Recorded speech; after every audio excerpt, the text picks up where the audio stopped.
Hello, welcome back. I hope you're doing well. I hope everything in this recording goes okay. Some of the recordings I checked were like a bit glitchy, and um, sorry about that. I try to do them as decent as I can, but to be honest, I don't spend tons of time After Effects, or like, and by not a lot of time, I mean basically, if I get through the slide without having like a major mistake, I basically go with it, right? Um, Welcome. That wasn't the greatest intro, but you Nipsing students are awesome, and you've given me the benefit of the doubt, and now I gotta, you know, now I'm interested in keeping going. So far in this course, we've covered like sort of up until the point of the baby meeting the world, right?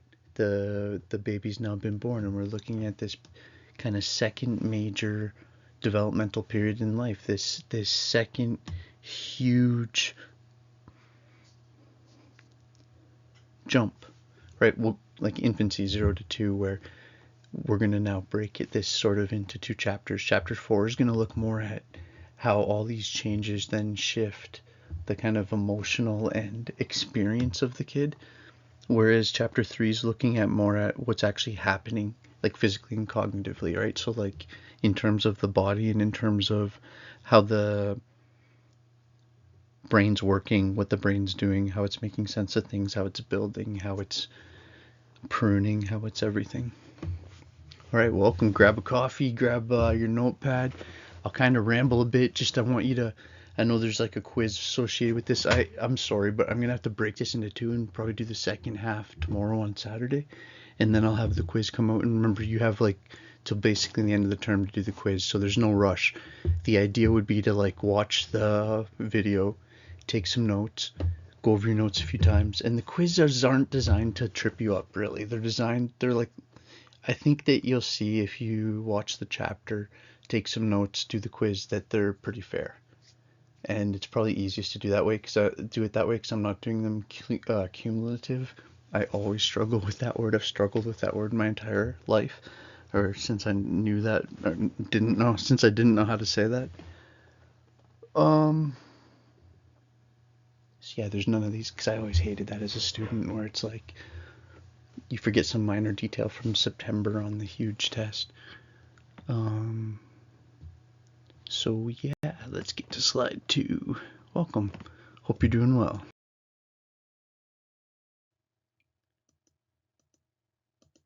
So here's your. This is the most ultimate Scrabble word ever. Cephasicotl. It's like I had to. The first time I ever said this in class, I think I literally went on like Google and looked it up and said it a bunch of times. It's like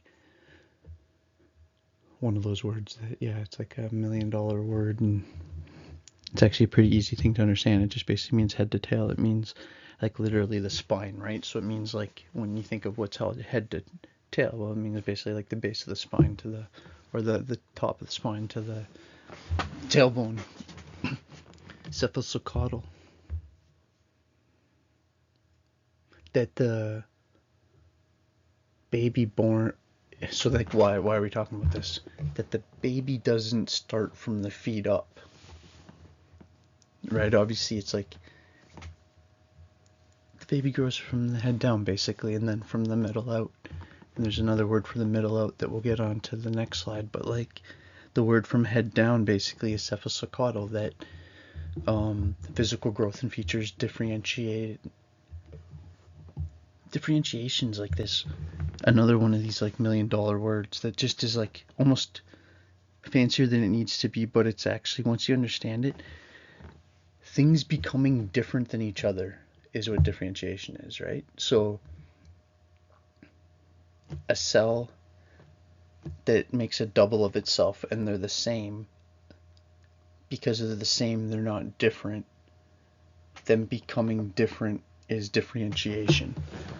And you may already understand that, but sometimes just breaking it down like that, it's helpful. And so like what that means is that your brain's almost like, if your brain, your high end stuff is sort of like, it's almost like it's so hard to say because I'm not trying to make, well, I kind of am trying to make the metaphor to like a 3D printer. It's like you're kind of printing down and from the middle out. And just think about it. Well, like down is like sort of like your brain, and then it's like your spinal column, and then it's like your like cardiovascular system and your major organs and your groin and like your lymphatic and your central nervous system and your like your entire spinal column and that whole part. And it's just saying like your body doesn't just like and you know this, but it's kind of interesting to just talk about. You know that obviously like you don't start as like a super small baby and then like grow like this. Things are going at different speeds, and there's actually a pattern to that, and the pattern to that's, we know a lot about that pattern, and part of that pattern is it's can be generalized as head down, middle out. And obviously that's an overgeneralization, right? But sometimes those generalizing things are, it's almost useful ways of thinking about it if you're able to understand that there's obviously like exceptions to things. This occurs within the head. It's like the baby's moving its eyes around with a lot of control before it's controlling its mouth as well. It's like it's swinging its arms before it's controlling its fingers. It's like it's getting its full adult vision by the time it's like 1. It's not getting its full adult hearing until it's like 6.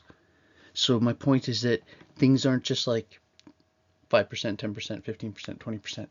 It's like all the different components are co-developing, not evolving, right? So evolving is over generations. Developing is within one generation. Within your brain, it's developing, right? Which is, I kind of am rambling, but I'm kind of getting to the heart of what developmental psychology even means. What does it mean to say that you're an organism that develops? That you have things that emerge that weren't there before, that are sort of built into the code, and they come out through your interaction with the world. How's that for hitting both nature and nurture? So then you can look at like even how the top parts of the head, like the eyes and the brain, grow faster than things like the teeth, right? Like the baby's, it takes quite a while for the baby to get, like we even call it like kids' teeth, and like even it's like teething doesn't happen until like the baby's older, right? So you start to really look at it, and it starts to become almost overwhelming how much visual processing and overall brain size is the absolute priority if you were to look at humans from the side and be like, based on how everything from women's hips to the size of the baby's head to this compared to the rest of the body, like that very first point about proportion, which just means like a baby's head's, I forget what stat is. Come on. Oh, my note says like basically just what it says in the slide, useless. But you've all seen this. Like it's like the amount of, if you were to just like, this is a weird thing to say, but if you somehow like weighed how much the head weighed and weighed how much the baby weighs, the head's quite a bit of the weight. But like for someone like me that's like, say like, you know, almost 200 pounds, it's like if you weighed my head's not going to be like 90 pounds, right? Like your brain's something like 3 pounds, or I forget. Anyways, this point got weird quick.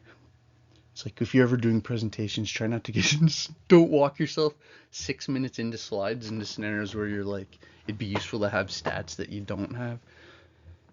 But yeah, like see, that's where it's like other teachers might have.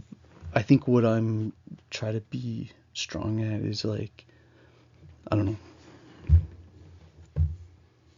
linking concepts. That what really is important to see here is that, yeah, infancy, before they can control their torso, they can use their hands. Before they can crawl and walk, they can, and even that they can like they can feed themselves and do quite a bit of interesting, what we would call eye hand, right? Like, and what even is eye hand? What even does it mean that you train your hand's ability to move based on the will of your thought. We just call that eye hand as if it's like, oh, now we've explained it, we have a word for it. It's like, that's super complicated, and that's harder to do with your feet. Eye foot, we don't really say eye foot, but it's like eye foot takes like 2 years.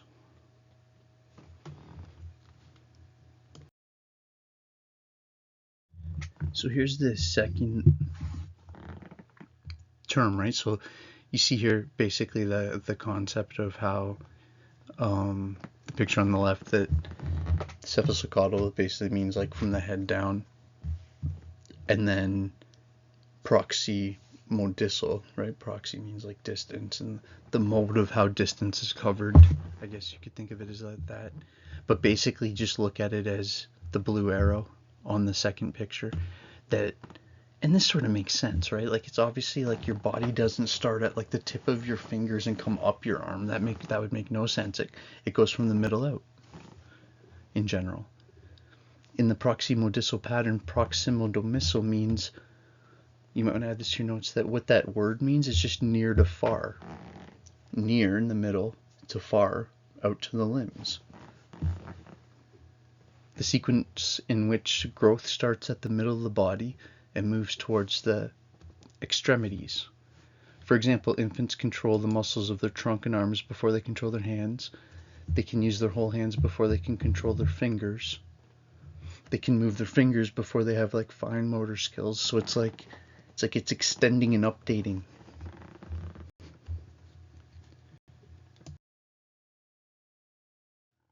So now all these like milestones, nowadays in psychology, we definitely tell people to worry less about milestones, just in the sense of, it depends on what you're talking about. There's certain things that you're definitely paying attention to and keeping an eye out for. But like I don't know, my second daughter Charlotte didn't start. She would just kind of scoot around on her butt and didn't really crawl much at all, and basically just went straight to walking, and was actually walking about the same time as my daughter Evelyn was. And my daughter Evelyn went through the stages like a little bit more by the book, and it's like they kind of ended at the same place. So just this idea of, it's useful to see as the average, right? And that's what norms are. They're like, they literally, like, if you take a statistics class, you'll see that I'm gonna mess this up, but I think norms are a type of average, right? Or average is a type of norm. I think norms are a type of average. Basically, it just means what's the normal, right? What's like, if you took everything, and what's like the most average answer. If some kids obviously start walking a little bit earlier, and some a little bit later, and some, but if you took them all and divided by how many you took, like just how you'd make any average, that's the normal behavior. Norm, normal, same word. Right? And so like, just to kind of go through this idea of like proning, or like basically you see the kid like lifting its head up almost in a start of a push-up position or something, but just lifting the head up, that's what's called proning. It's good when the kid can start doing that, because then, like, well, for a whole bunch of reasons, but one is it makes like the whole sleeping thing a little bit safer, because then, well, just because it can like adjust itself if it can't get good breaths. The next one of like, yeah, rolling around, or then you see like kind of sitting up a bit more, almost more in a push-up, in an actual push-up, like the third baby there. You'd call that like stooping. I'm not going to test you on like what the individual words mean, but just the idea of like kind of going through the stages, right? Sitting, standing, climbing, walking. Not to overkill this example, but if you were looking at like training a robot or training an AI, it's like, this is actually like an adaptive learning model. It's like, you see these as actually progressive skill sets that obviously you would need to do things before the other. And human beings are so much more complicated than that, so much more complicated. And obviously then people try to like attack models like this, and they're like, oh, it's not that simple. It's like, yeah, no kidding, it's not that simple. Nothing simple. Humans are super complex. especially trying to do something like me, explain something about your life, knowing nothing about your life. Obviously, I'm missing variables, right? But to mean that means you throw out every conceptual model, that's just like, ooh.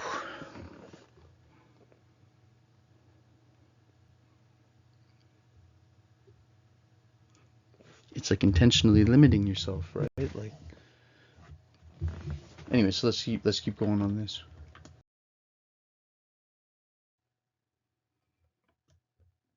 Okay, so yeah, see, this is my notes bail on me. This is the stat I could have used earlier when I was freestyling a bit there. That the average brain is about 75% of the adult brain's weight. That's not the exact point I was making, but that stat would have been helpful. I could have massaged that into what I was saying. So think about that. Like, a 2-year-old's brain. Charlotte's 3 now. She's probably 35 pounds. She was probably my Charlotte was probably 20 pounds. It's tough to say. Let's just say for easy math, 20 pounds when she's 2. 75% of 20 pounds, what's that, 15? So 15 pounds. It's like, okay, so if I'm 200 pounds, what's 75% of that? It's like my brain would have to be like 140 pounds. Please don't flood my inbox with how wrong that math was, because it was probably wrong. But like, you kind of get my point, right? If that even made you smile, you see like the general idea here is that the baby's brain is a major part of even the fact that the baby's born with the skull not totally formed, right? Why? Just let it be born a little bit bigger. That skull can form after. Everything's about super brain. Human brain's the most advanced thing we know, right? It's so easy to underestimate. So it's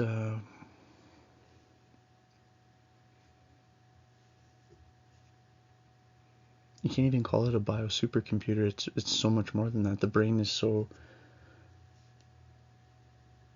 you start to realize that like almost everything that people are trying to do with things like AI is all just like mimicking the attempts to mimicking, not even like mimicking. It's like mimicking from a point that's so far away that it's, I just said a word I hate too. Mimicking is a tough word.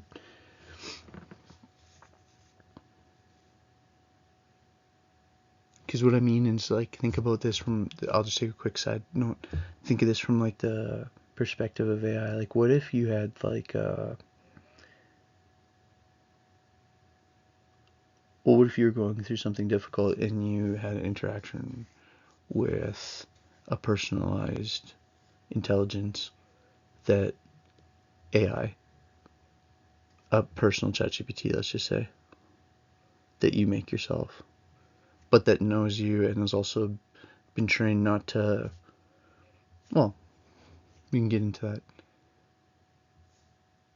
And what if they walk you and help you through something you're doing with first of all, what does that even mean? Because we're talking about basically a piece of software. And what if the experience you have is more psychotherapeutic than anything you've had before? Was that help that you got mimicked help?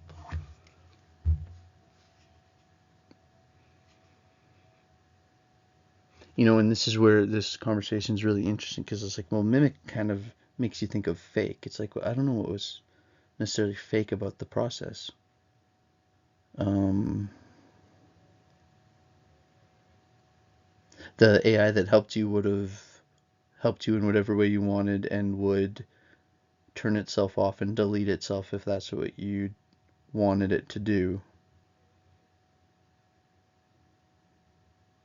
So we get into this weird discussion about how do you say that doesn't care? And then what does care mean?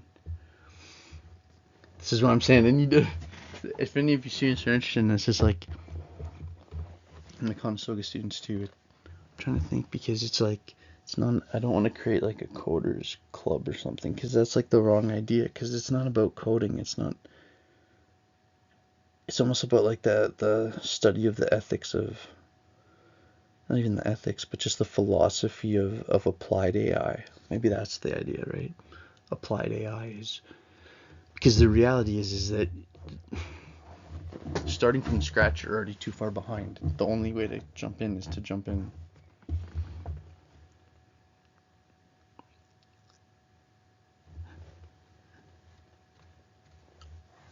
I'm allowing this rant to continue because I know that my audience right now is filled with smart people, and that you can understand that I'm trying to articulate something that's difficult to articulate.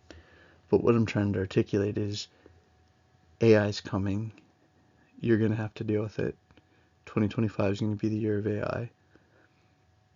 And it can be a super interesting thing, especially for you, because if you're studying things like child development and you're studying things like developmental psychology, you didn't even realize, but you're perfect for training AI because AI is in a developmental period. That's what I've been trying to say. AI is in a developmental period as a thing.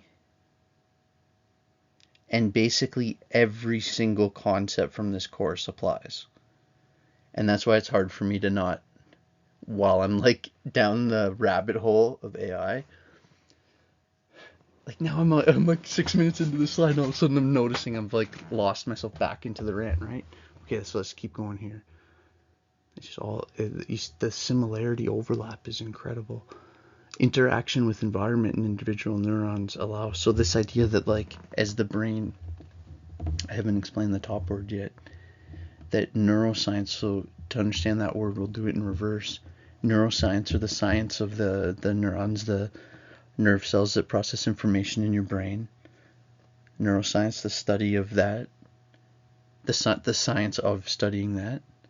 And then the cognitive of it, it's like, okay, so how is that the science of your brain affecting how you're thinking, and how is the science of your brain that's affecting how you're thinking affected by development?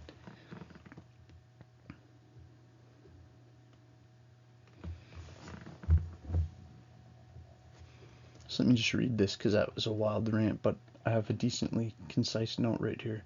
At birth, an infant that began as a single cell has a brain that contains tens of billions of nerve cells or neurons. At birth, the brain cell, so nerve cells and neurons. A neuron is a nerve cell in your brain, basically. Basically. Not only in your brain, but if you can kind of think of it like that. Extensive brain development continues after birth through infancy and later. By the second birthday, the brain's about 75% of the adult's weight, which it says on the slide. The brain's developing so rapidly, and this is why the infant's head needs to be protected from falls and other injuries, and why the baby should never be shaken. But the baby's brain doesn't just simply get larger through the interaction with the environment. This is the last point. The individual neurons and connections among them are shaped, right? So it's almost like your brain overproduces, and then in your interaction with your environment, in this like nature nurture overlap, in that process is where this magic happens that brings us perception. What's perception? That you don't just see things and hear things, you have thoughts about them, right? You perceive it, you sense things, and then you interpret what you've sensed. And the thing that you sensed, meaning like anything you see, hear, touch, taste, smell, feel,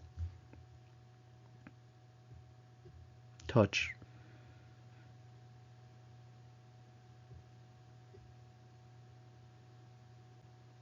right? So it's like the wind touching your arm is the sensation. You thinking that it's cold is the perception. But that perception, that you're born with sensation, and you develop perception through the interaction with the environment, similar to language and complex thought in general. Again, that's a super, if you let your brain kind of just relax and think about that, that's actually pretty wild. That's what the baby's doing. The baby's basically brain building by having this super brain that's scanning the world. We can call that sense organs. Piaget can call it sensory motor. and at the same time learning how to make sense of what it's seeing. We can call that perception, we can call that complex thought, we can call that eventually language, because all these other things and other people in the room are making these sounds. And these sounds seem to be meaningful, and some of these sounds I'm hearing all the time. Again, now all of a sudden I'm like trying to talk like I'm a baby. But that makes no sense because the baby's not thinking of it like that. The baby's in like almost a dream mind.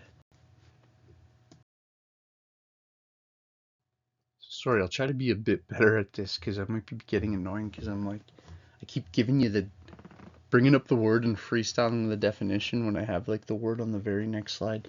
But if you get this, these 2 points.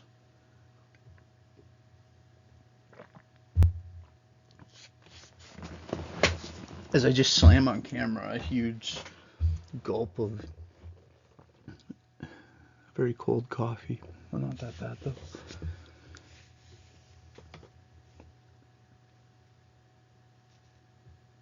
Yeah, neuron, just a nerve cell that handles information processing. But again, it's like, yeah, it's just that.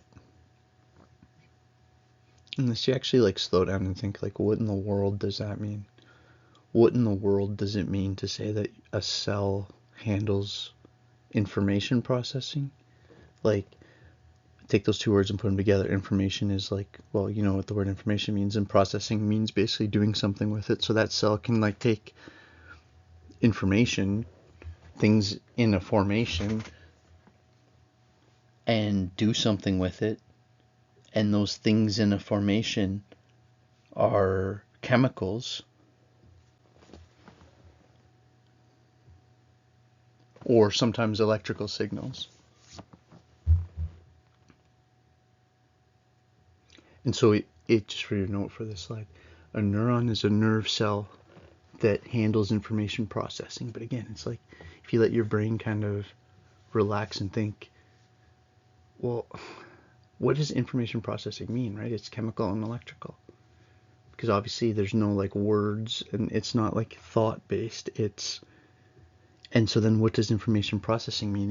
It doesn't mean it's like thinking in the way that we think as consciously thinking. It's responding differently based on different situations, which is information processing. Really interesting. And to do that, you have to be able to give and receive messages. And this is what we're going to get with the next couple slides. So like, I don't know if, I think you've probably maybe covered this in some of your classes, so I'm not going to spend tons and tons of time on this, but I basically want to just almost, instead of focusing on this like totally sciencey wise, focus on it more from, or the angle I want to take is a little bit more of like why you should care and why this is kind of cool. And what's kind of cool is that basically look at that picture and think of the nucleus as like basically the heart of the cell. That's where like, that's like the main part, right? That's the nucleus. That's like literally the, if you said that this is the nucleus of the idea, it's like that, there's no such thing that's more core. And then, but that has to basically send messages out and get messages in. And the axons are what send messages out. It's the radio station. It's the antenna beam that shoots out a message. And the dendrite's the branch-like looking thing that's your radio, I don't know, yeah, your satellite receiver dish. Think of it like this, right? It's like, okay, so you want to get internet. Well, you got to be able to download and upload. Let's think of it like that. That's maybe better language. The axon's uploading and the dendrite's downloading, or however you want to think about it. The axon's sending out messages, dendrite's bringing in messages. And it's when we're either talking about electricity, like electric messages, not like well,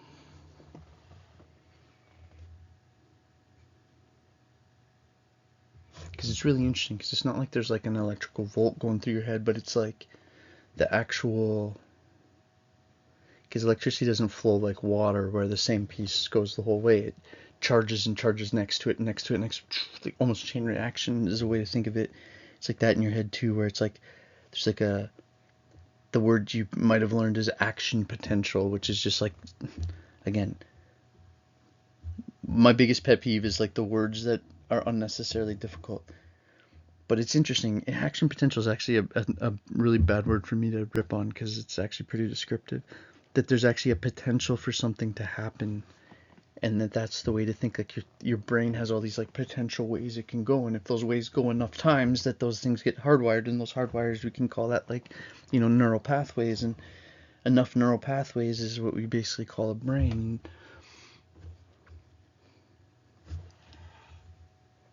Right, whether it's a neural net, some kind of attempt to fake a brain, or it's like an actual bio brain like yours, the most complex thing in the world that is actually able, maybe a universe, that is able to hear what I'm saying while I'm just manipulating air in my chest and my throat and my tongue, somehow shaping the air pulse wave that's going into the mic, and traveling through the World Wide Web and going at through, not necessarily literally through the air, probably most of the way through fiber optics, and somehow eventually coming into the North Bay area through whatever the local control center is, and somehow getting onto your campus within the Wi-Fi and coming up through your thing, and it's coming out as sound and basically real time. And oh yeah, I totally forgot the whole like YouTube part. And then you're hearing sound, but you're not hearing like just mumblings of my throat. You're actually hearing like words, because your memory system is feeding your brain in the moment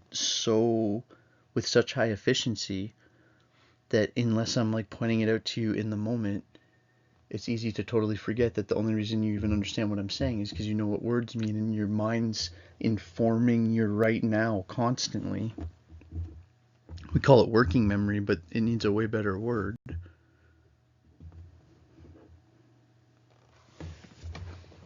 Yeah, anyway, next slide.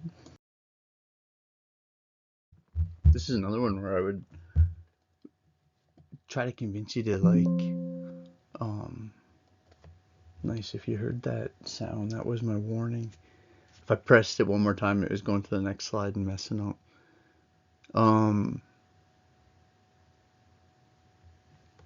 This is another one of these ones that I'll give you a second to write the word down, and then I'll try to explain the concept in a way that makes it easy to remember and kind of cool. And it's like,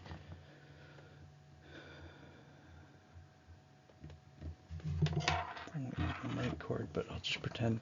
Okay, so this is just two ends of the same charger cord, but let's just pretend these are two different cords, right?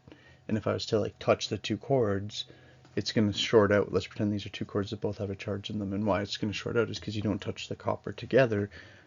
The only reason why, if this had a charge in it and I was touching it, it wouldn't do anything, or if I touch it to like the mic cord or whatever, it doesn't do anything, is because they both have a coating on the outside.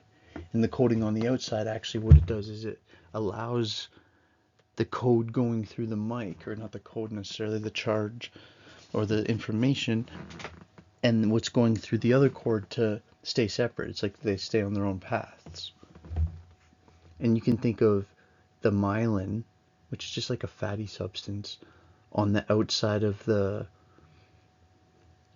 neurons, on the outside of the brain cells, as basically the plastic on the outside of the cord.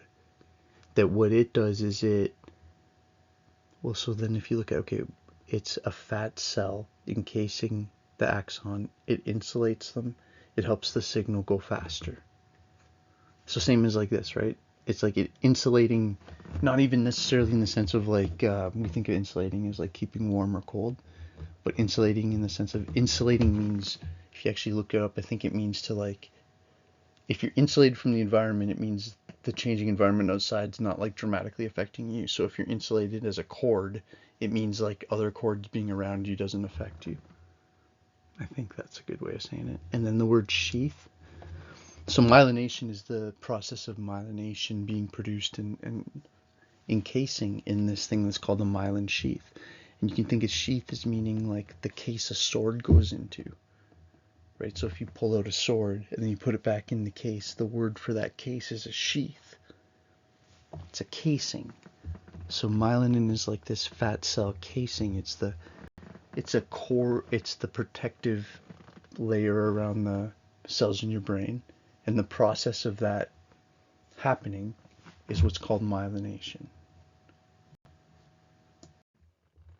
Sorry everyone, I'm gonna have to, my daughters are taking forever to get to sleep tonight, and I think I'm gonna have to pause now, and I'm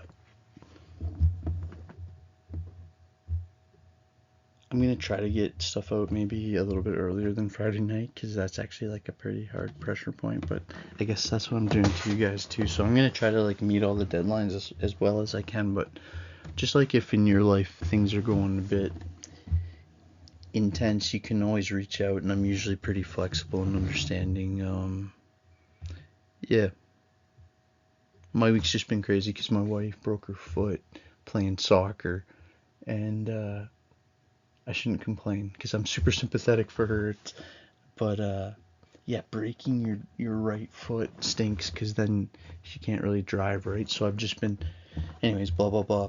I haven't been at the desk quite as much, but it's no excuse. Tomorrow I'm gonna get everything out, but I would rather stop early than like start getting tired and start getting boring and stuff, because I find this topic actually pretty interesting. And if I get to like just reading the slides, like I'm about to get into things like neurotransmitters, which again, almost my whole point for this presentation is don't let the words hide the fact that it's talking about this amazing thing that's your brain, and that all of you are, or not necessarily all of you, but most of you are wanting to get into early education. It's like, so why are you taking a course like this? It's like, at a certain point, yeah, it matters that you learn the stuff, and that's one way to test like how much you're like into it and stuff, but I'm going to try to give ways for you to express yourself and stuff. So I want you to try to like also understand that the conceptual level, what we're trying to do here is that you're trying to understand the idea that you're having a role in the development of this kid's mind, this next generation, this, the way the kid sees themselves, the way the kid sees what a good person is, what character is, what value is, what loyalty is, what friendship is, how to deal with loss, how to deal with wins, how to deal with when people want to play the game you want to play, how to deal with when people don't, how to have the conversation that you don't want to have, when to know timing, how to understand social cues. It's like how to deal with the deep complexity of being human.